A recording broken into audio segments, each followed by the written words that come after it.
I don't think my wife has ever initiated sex in the last 7 years. How do you feel about that? Well, I brought it up. But again. Tosh Show.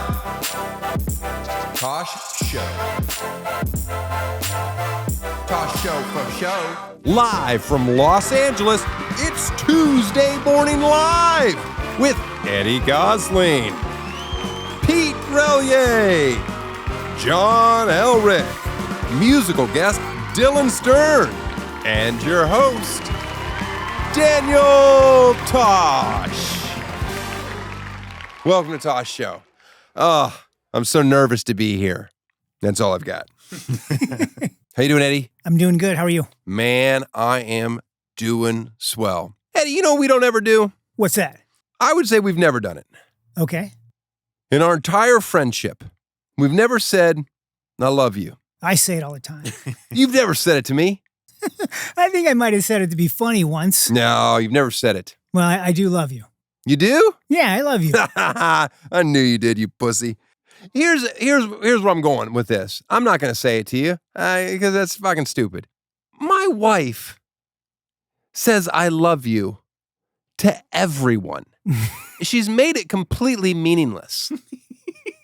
Like, literally, we made such a big deal about it the first time that we said I love you to each other after a year of dating. But like when I just listen to her, every phone conversation with her friends ends with I love you. Every conversation with any member of her family or my family ends with I love you. But she's not saying it back either, just being polite. She initiates. Our neighbors, she says I love you to them. What? I'm literally losing my mind.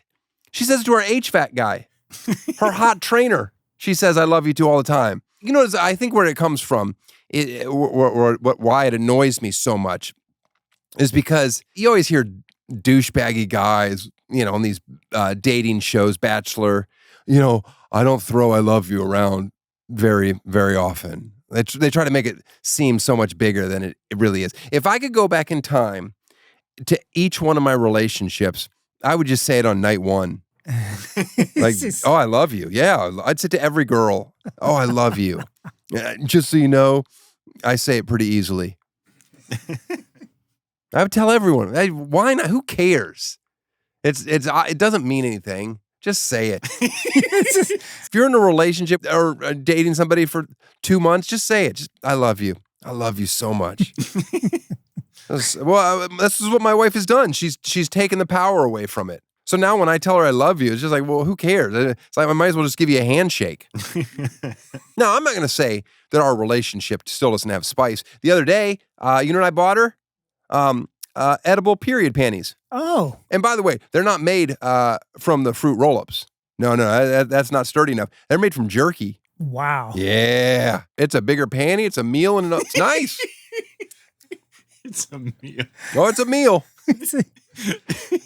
If you're going to open up a pair of period panties, you better have an appetite because it's a meal. Is that turkey jerky or? No. It's beef. It says beef jerky. It's good. I got her the Thai chili ones. Oh, yeah. Yeah. She said it burned and itched, but whatever. I don't want to go into too much more detail. I know our listeners and viewers are getting all horned up. I'm going to ask you nicely. Hold. Hold. Hold. Hold. Hold. Enjoy. Tosh Show. Today's guest will probably attempt to get into my mind because she is a licensed forensic and clinical psychologist and also a certified sex therapist. But I have a perfect relationship with my hot mother, so good luck trying to psychoanalyze me. Please welcome sex therapist. You know what? I'm just going to go with Dr. Kate. How's that? Hi. How are you? I'm okay. How are you? I'm doing well, thank you. Good. Are you really? Uh-huh. Good. Oh, no.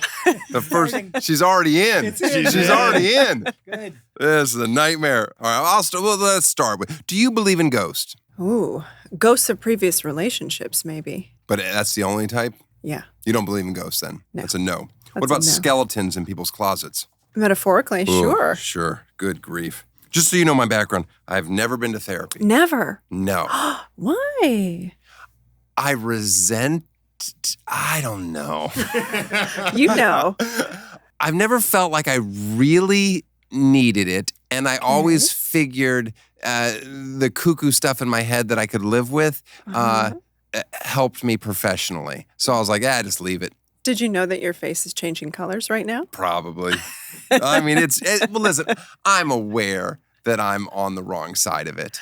Listen, everybody can benefit from having somebody to talk to, but not everyone needs to go to therapy. So you make a decision about what works for you. When you live in Los Angeles, so many people are so open about their therapy. And I have friends that have been in therapy for decades. And I say to myself, why am I hanging out with someone that hasn't been fixed yet? Is it just forever? It's just we're going to do this forever? No, people go to therapy for lots of different reasons. Sometimes they want a solution to a symptom that's really bothering them. And that's probably more of like a short-term experience in therapy. But sometimes people want a place that's a neutral space and they want a long-term relationship with someone who knows them so that they can go back and get tune-ups and check-ins across lots of different milestones in their life. And it can be really helpful, right? Like we all have an accountant. We all have a mechanic, if you have a car. You go to these experts when you don't know what to do yourself. And so a therapist can be the same way. Same with it, like a medical doctor. Yeah. When stuff's wrong with me, I don't go. Well, that sounds like a you thing. I know it is. Oh, yeah, definitely. I'm just like, that'll work itself out. I don't need to use my back the same way I used to. Well, I just wanted you to have, know who you were talking to on some bit. I mean, I think it's great for other people, just not for me. Where are you with in-person therapy versus, the teletherapy? It's such a good question. Like for some people, virtual therapy is the only reason they can make time for it. It gives them the space, it gives them the flexibility to actually get into some of the stuff they want to get into, which is great. For other people, they don't like it because they can't get enough privacy at home. They live in a smaller space, maybe their partner or kids make it hard to focus.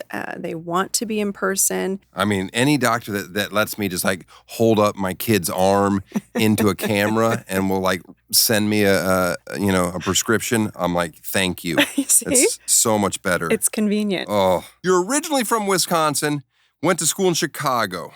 Now say what you will about the blown out of proportion, gun violence. How much do you love Chicago? I love it. I miss it so much. You go back regularly or no? I was just there a few weeks ago. Yeah, it's great. Oh, it's a good time of year to be there. It is. It's beautiful. There's a small window. There's like 3 weeks in the beginning of fall and 3 weeks at the end of spring. That's exactly right. And that's it. Yep.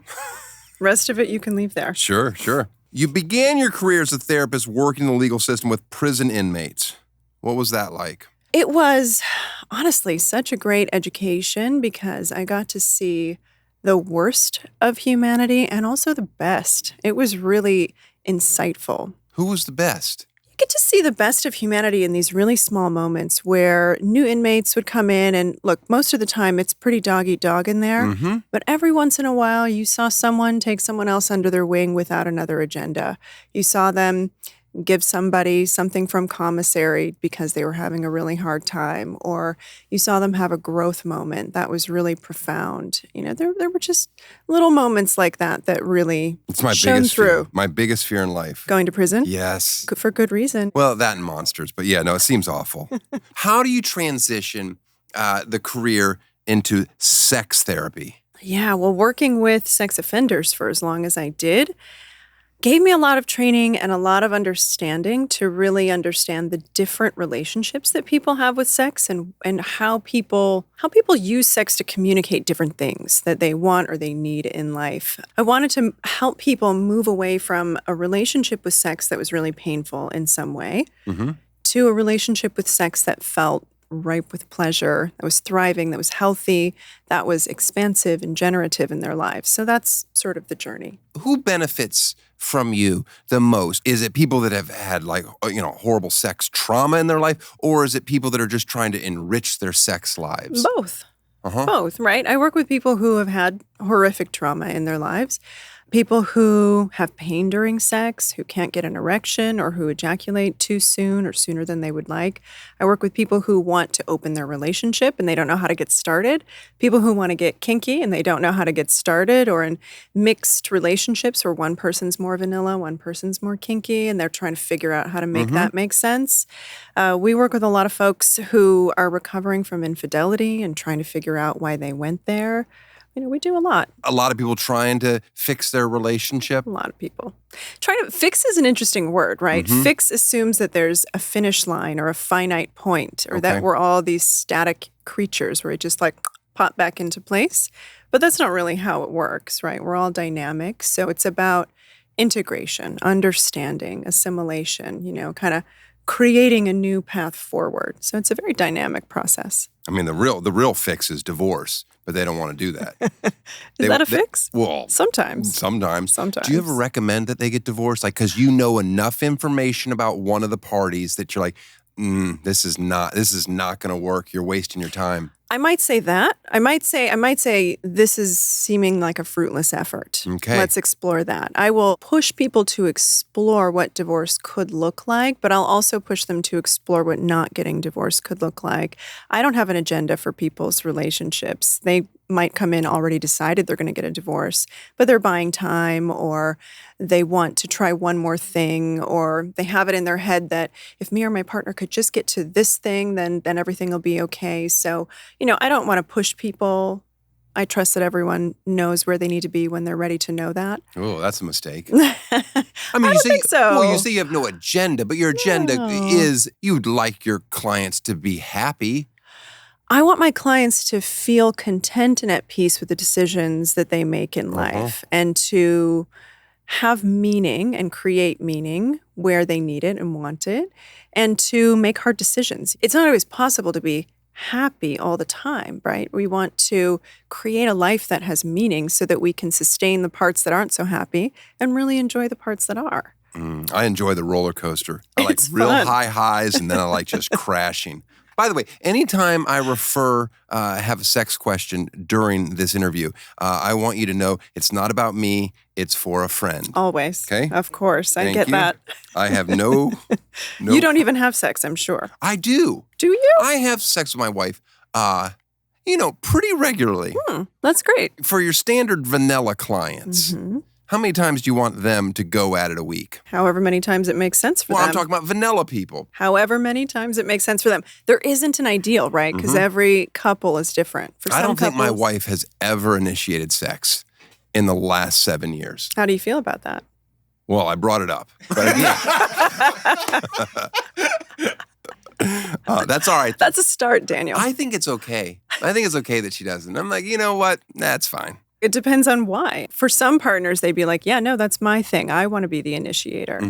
And for some, they're like, I want my partner to initiate more, and I don't know why they're not. We've turned into like some 1980s sitcom where I'm chasing her around. Like, come here. I believe that. If I'm being honest about who I am sexually, it hasn't really changed that much since I was, 14. Yeah, I believe that. And I believe women change so much more physically throughout their lives, whether it's just, as they get older, having a baby, if they have a baby, you got organs moving around your body. Everything about them seems like it's just a moving target at all points of their lives.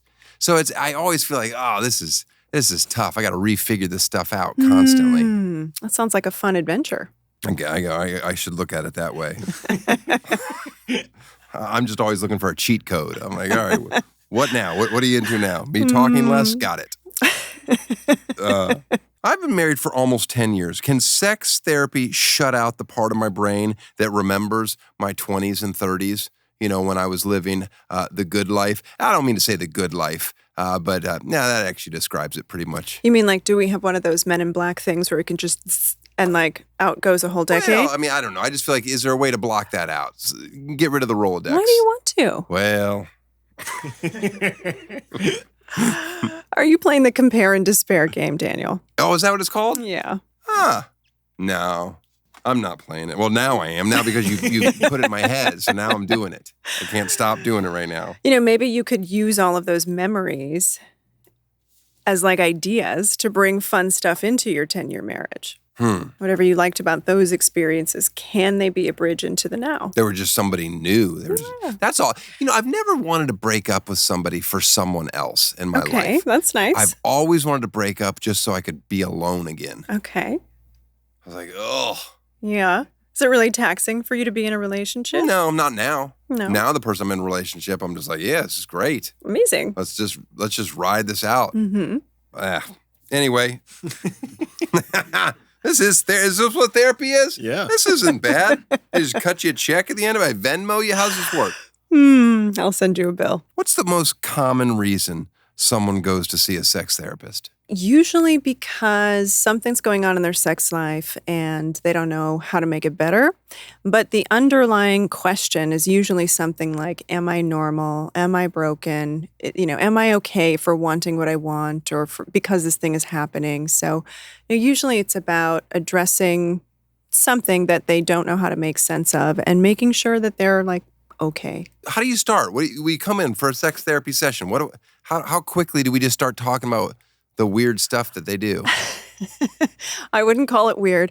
But sex therapy is just like every other kind of therapy at the start. It's getting a lot of background about someone, their life, their medical history, legal history, family history, social history. We want to know who you are holistically. And then we're going to talk about whatever sexually is bringing you into the space so that we can have a really integrated idea of what's going on. How kinky are you dealing? I'm just like, are these people like straight up freaks? What's the scale? What are people into now? Well, I wouldn't use the word freak unless we're I know. using it That's in like my a word. positive, like they're freaky, they're getting freaky. Then I'm it's talking fine. like where they just like have to like harness themselves up and all that. Have you ever tried it? No. Well, then you don't know what you're missing. That's fine. I've never been to Bora Bora, and I'm okay with that. Okay. I know it's beautiful. Yeah. But it's like, whatever. People are kinky for lots of reasons, right? And it's not always about sex, at least not penetrative sex. Kink is really, it's a vehicle for intimacy with self, intimacy with others. So people are kinky because they get to feel something in their body or something in the dynamic that they don't have access to otherwise. And sex is play. It's play for adults, whether you're vanilla or kinky. Mm-hmm. But the kinky folks, they get pretty creative. Now, in my previous show that I had on Comedy Central, I've been known to kink shame a time or two. But I'll be honest with you, in my defense, the internet is just a horrible place, and I had no idea. I mean, half the videos I didn't even know that it was. I mean, that's not true. I probably knew it was sexual, but it's just so bizarre the random things that some people are just like, no, I just sit here and comb somebody's hair for 4 hours. That's just disturbing. Is it, or is it just something you don't understand? I don't understand. Well, also, I'm like, come on. That's what you need to be doing? What about people that are into that weird? This is going to get disgusting, but yes, let's just say poop. People that are in like, is it poop play? Is that a thing? Whatever. It's a thing. Yeah. Do you have to sit there and act like this? This is acceptable, what you're saying? Oh, you're into this. It's okay. Why wouldn't it be okay? It's disgusting. Yeah, look, excrement can be really gross. We're all conditioned to think, ew, ew, ew. And like, disgust serves a very... See, he doesn't like it. He doesn't like it. Carl's like, you're about to talk about... although he's ate poop before. Yeah, Carl's like, Daniel, you're like speaking out of your lane here. Fair enough. Carl, I apologize. All right. People like it for different reasons. Some people enjoy that kind of play because it is gross and they like to lean into the disgust element or the humiliation element. Some people like it because they want to reclaim something in themselves. Everyone's different. And the important thing to remember, whatever the kink is that somebody's doing, it's a metaphor for something that they're trying to experience in life. No, that's just some fucked up parents. That's all it is. You just got to tell them get out of your office. And also, they're just you gotta clean the couch. Everyone's got different things. I know. That's the beauty of sex, right? Like it is so diverse. That's the one constant is that it's diverse. And human beings are super, super diverse. We all like different kinds of foods. We like different kinds of music. Why wouldn't we like different kinds of sex? I know we do. But no matter what you're into, it's still, you just want to get to the finish line. The finish line is the same for everybody. Not necessarily. It's still... Focusing too much on an orgasm can really... Listen, orgasms are great. We've got to close the gap, first of all. But... What do you mean close the gap? The orgasm gap. What's the gap? Oh, you've not heard of the orgasm gap? No, what is this? Oh, okay. So a big study was done a few years ago, like 50,000-ish participants. I would have participated. I bet you would have. Okay. And what they looked at were people's gender and sexual orientations and the frequency of orgasm. What they learned is that there's a huge gap for heterosexual people. Heterosexual men have orgasms like something like 95% of the time. Whereas heterosexual women have orgasms only something like 65% of the time. You know what I say? Who cares? No, I do feel sorry for your wife. I'm teasing. But if you would have told me it was 50% gap, I would have been like, of course it's a 50. I'm not shocked by that at all. No, not at all. Okay. But it sucks for women who have sex with men exclusively. Like their orgasm potential is so low. Well, maybe they shouldn't be so hard to have an orgasm. Maybe. Sorry, I'm getting hostile. I hear that. I mean, you want to talk about it, Daniel? Maybe it shouldn't take so long. Ugh, it's not our fault you're wired so tricky. Isn't it though? Is it in your? Do we need to talk about where things are? Do you want an anatomy lesson? No. Should I bring in my charts? Listen, I know what to do, but it's like sometimes it's like, hey, there's sometimes you're with your partner. And again, I'm not talking about my wife. I'm talking about just in general. Your friend's wife. They'll say, it's just not happening. That all happens. the same things are in play here, but you know what? They're just going to tap out. Yeah, happens. And I'm always like, as soon as I get that tap, I'm like, oh, great. 3, 2, 1. All right, so there's a big gap. What do we have to do to close the gap? Oh, we've got to be toys. Yes. Do you say toys or do you say what are we call them sex toys or we call them what else? Toys, accessories, whatever. Oh, that's more professional. Dildos. You can say whatever you want. I don't want to see a dildo. You don't. Now dildos have always I tell you what, dildos have gotten a bad rap. There you go. Yeah. I mean, because whenever I think of a dildo, I'm like, oh, that's disturbing. But a vibrator, I'm like, oh, that's nice. Oh, that's interesting. But a dildo, I'm just like, oh, Why? gross. I don't know, because it's a big fake penis. I remember once seeing a dildo under one of my friend's beds in college, and I was just like, you dirty hoe. I didn't say that out loud, but I thought that. I'm just remembering now. Feels like you have some big feelings about this. Well, again, they make dildos look like penises too. That's always seems. Do you not like penises? I mean, I think they're fine. No, you think you can't corner me. I'm out. You didn't get the 3 taps yet. Hey, penis envy. Do people bring up penis envy? Well, I think a lot of people heard Freud talk about penis envy way back when. So there's a lot of mythology about penis envy. Do you ever just tell your clients, listen, this is how many inches you have to be for it to be a non-issue? No, because everyone's different. Everyone's anatomy is different. Vaginas are different in length. Are micro penises a real thing? Yeah. How small can they be? Micro. Like what is an actual micro penis? I mean, they vary, but very... Would 2 inches erect be considered a micro penis? Possibly. I'd have to look at the exact specs on that. I'd like to know what a micro penis, what the cutoff is for a micro penis. It's like a little person, right? They have to be like under 4'11" or something. I don't know what the rule is. Is there any correlation between feet, hands, and penis? There's different studies about that. I don't think there's anything conclusive. But recently I read that the one piece of anatomy that's most correlated to penis size is actually nose. Meaning what? Like a larger nose, a larger penis? Something like that. I don't know if that's true. That's just something I read recently. Huh. That's interesting. Mm-hmm. Can you get me into any of the Eyes Wide Shut parties that are going on in Beverly Hills? I've got some connections. You do. So you know they exist. Yeah. There's lots of parties. Do you go to those ever? I'm not going to tell you that. Okay, that's fair. But they exist. They I do never thought exist. they existed, and now I'm being told they do, and now I'm being it's confirmation here that they do exist. No, there's all kinds of fun parties, not just in LA. Who but hosts in every those city. parties? different people. Oh, I would Sometimes never. organizations, sometimes they're private parties. Like an Airbnb? No, like there's different companies that sex party is their thing. What do they So do to host the them. house, though? I mean, it's just, that They're seems... respectable. No, they're not. Sometimes. It depends on who hosts them and who goes. Oh, I don't want to rent that house after them. You feel like, like if you buy a house and somebody just died in the house, they have to let you know, full disclosure. Yeah. I feel like if your house was used as a sex party, they should have to let you know. Why? I don't know, so that I can scrape up some ass blood. I mean, I imagine that's been taken care of. I've seen the forensic work that people do. There's always a drip somewhere. Well, Yeah. that could be true. How do they let you know one of these sex parties is about to happen? They send out an Evite? Sometimes. I mean, it depends, right? Like some of the organizations that literally host these parties, yeah, you get on their newsletter. Some of them are by invite only. Some of them you can apply to be accepted into. Some of them, it's Do you like have to have a +1? every party's different, right? Some parties, no, you can come as a single person. You always go, oh, there's Tony. He's always here alone. Just Sometimes. comes in glomming on my wife. Anytime I've been to a party in my life, I'm going to a party tomorrow night and I'm dreading it. Is it a sex party? No, it's a birthday party. Oh. Anyway, but I just go and I just immediately, my wife and I we just go to a corner, like, and then I just keep saying like every 5 minutes, you think it's cool if we leave now? That's how I envision how I would be at a sex party.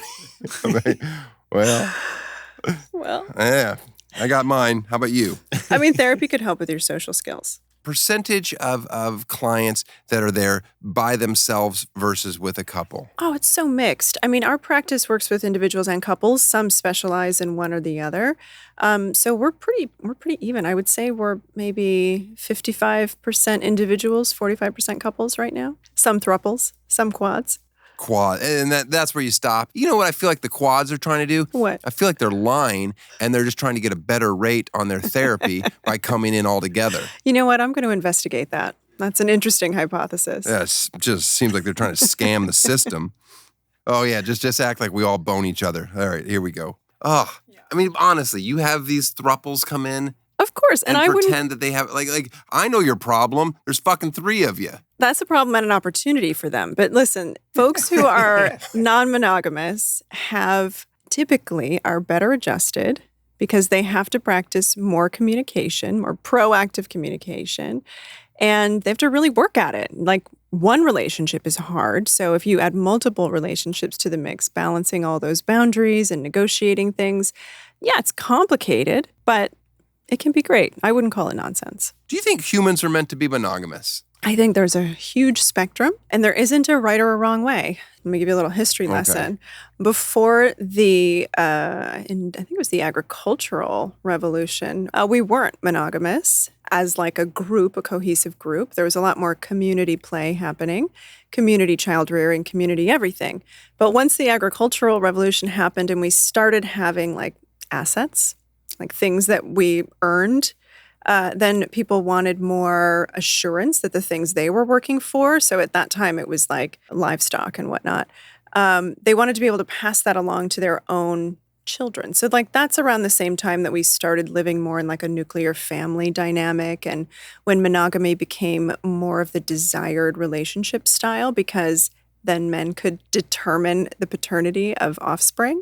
When we had a lot of non-monogamous sex as humans, that was less known. Mm-hmm. So do I think people are healthier? Not necessarily. Some people really benefit from non-monogamy, and some people really benefit from monogamy. There's a huge spectrum. In that spectrum, would you say that gay relationships are less monogamous than hetero relationships, or not necessarily? That's a really interesting question. I don't know the data on that, but I would say there's a huge spectrum of people in the queer community who prefer monogamy and non-monogamy. Well, I'm trying to get them on the hook for monogamy. Why? Because I call the other stuff bullshit.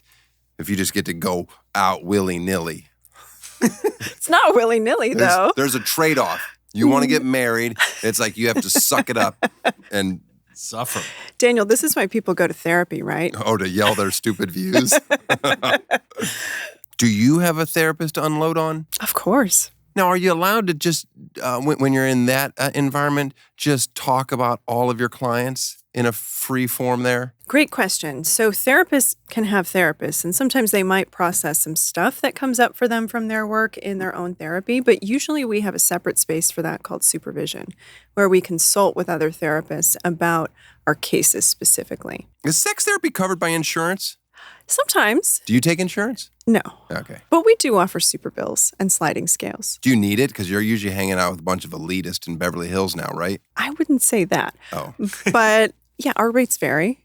You know what we do though, because accessibility is really important to me? Uh-huh. We have contracts with different schools to be a training site for therapists. So we offer low and no cost services with our students, with our student For therapists. students? No. We train therapists got as it. students. And then to the folks out in the world, they get really reasonable prices. Are sex therapists considered sex workers? That's a really interesting question. Some people treat us like sex workers. What do you mean by that? They want to come in and throw money at a problem, and they want us to sort of like fix it for them or address it in that way. Some people, I don't know if they really don't know what we do or if this is a gross boundary violation, but they will try to engage in some kind of exhibitionism, or, they'll do inappropriate things. I know what you're saying now. Yeah, so that happens for sex therapists quite a bit. Do you immediately report that?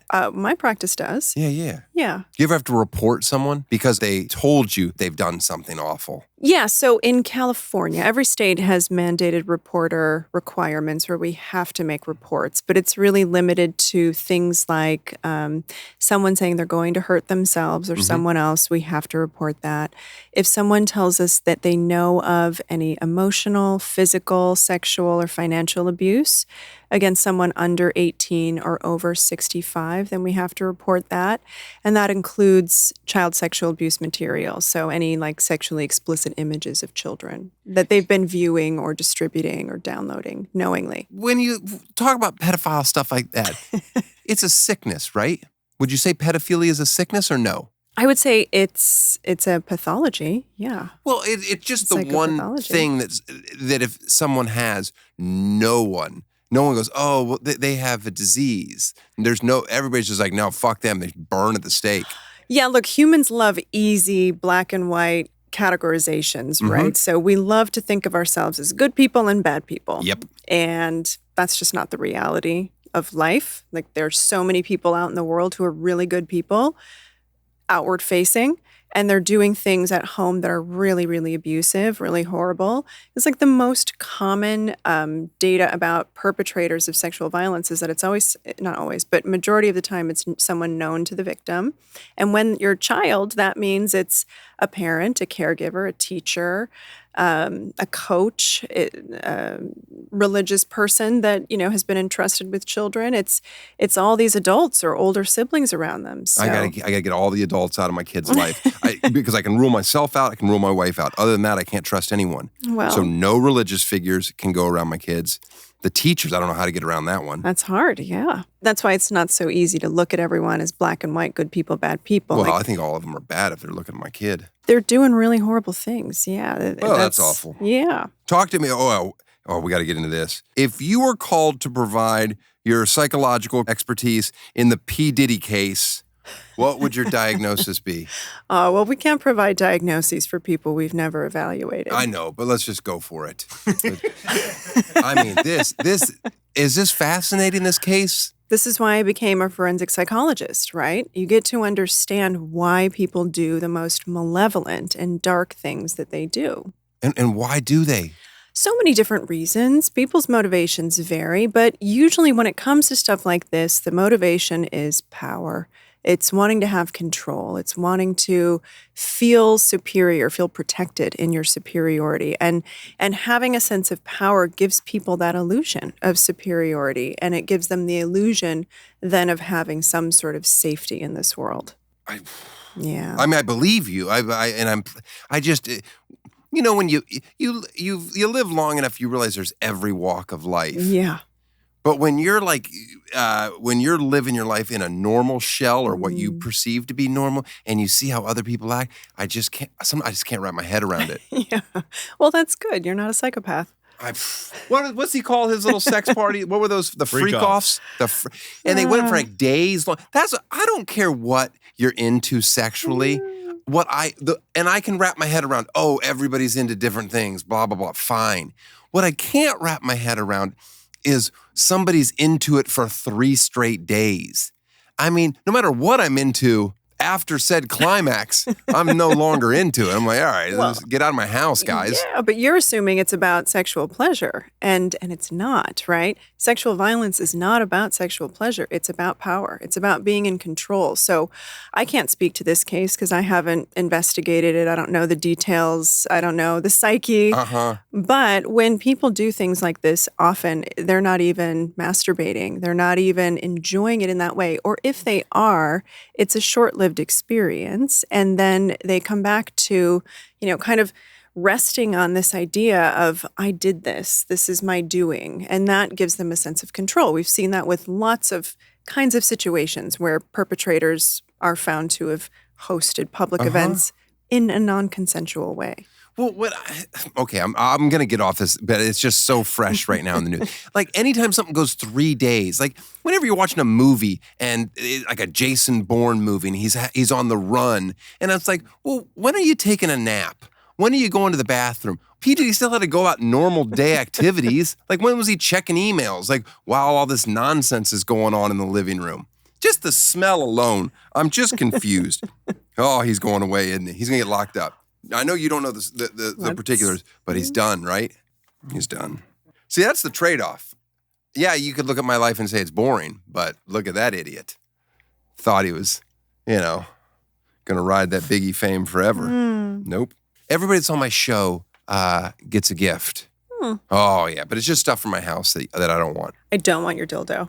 Oh. That's funny that you say that. I was like going around my house. I'm like, I don't have any sexy stuff to give her. But this is the last interview that I'm doing with this table. Wow. So I'm giving you this table.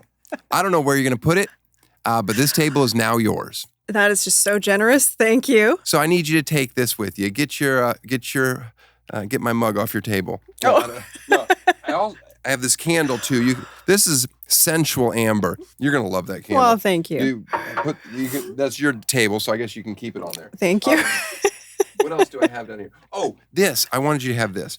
This is. I'm always paranoid to get rid of my old computers because there's probably stuff on there that I don't want. But this one, I figure you can't look at that, and there's nothing on there that you would be freaked out by.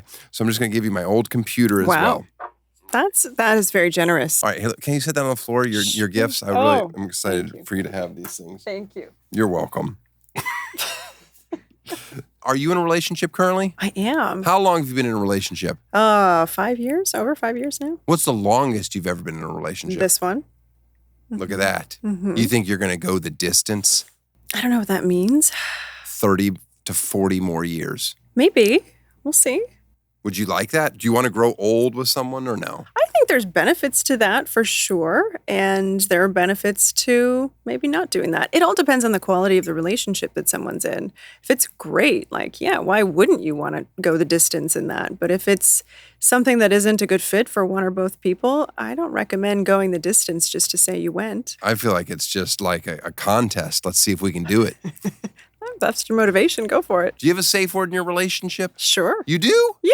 Oh, okay. That's all I need to know. I'm not going to tell you what it is, though. Mine's call 911. That's very safe. Total boner killer, too. I just scream it. Well, there's only one boner in the room, and if I'm screaming call 911, somebody better do it. Exactly. Where do you put sex in a relationship? What number is it as like things that are the most important to you? It's totally different based on the partners in every relationship. For some people, that's like number one priority, and that's fine. For other people, it's like, it's nice, great, we'll do it when we want to. And it's maybe 2, 3, 4, even 5th down in the rung of priorities, and that's okay. As long as there's cohesion between partners on how to prioritize sex. Mine is usually number 2 in the morning. By the evening, it's down to like 9. I get that. Sometimes it spikes back up to 2 or 3, and then it just immediately drops again into the low teens. when is my sexual drive going to fall off a cliff? I'm 49 right now. Mm-hmm. Do you have a general idea of when that should happen? So, I mean, for people with penises, it's usually when their testosterone starts to decrease. But, everyone's baseline level of desire and libido is pretty different. So your normal might be somebody else's high desire or low desire today. So in 5 years or 10 years, When you're talking to 70-year-olds, do you ever talk to 70-year-olds? Yeah, of course. Are they still pleasuring themselves, the men? Yeah. They are? Yeah. Often? Yes. Did you? You know what? Nightmare. When do I get to stop? Whenever you want.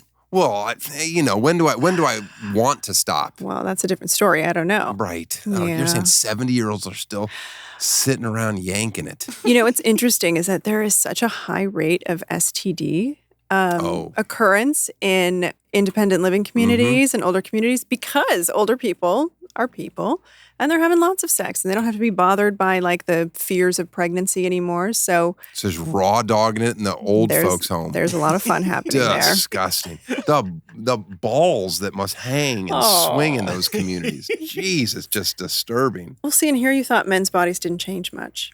No, balls, ears, and noses, they just keep going. On men, it's just a horrific. Well, that's neat that you talk to these old people and they're still disgusting.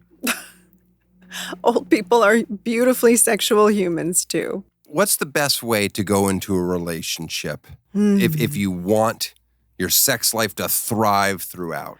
Oh, with humility, right? And curiosity. Sex is fun, right? Sex, hopefully, it's great. It can be. Sure. It's a time killer. It's something to do. I'm worried about your wife, honestly. Oh, well, that's fair. That's fair. Again, we're not talking about me.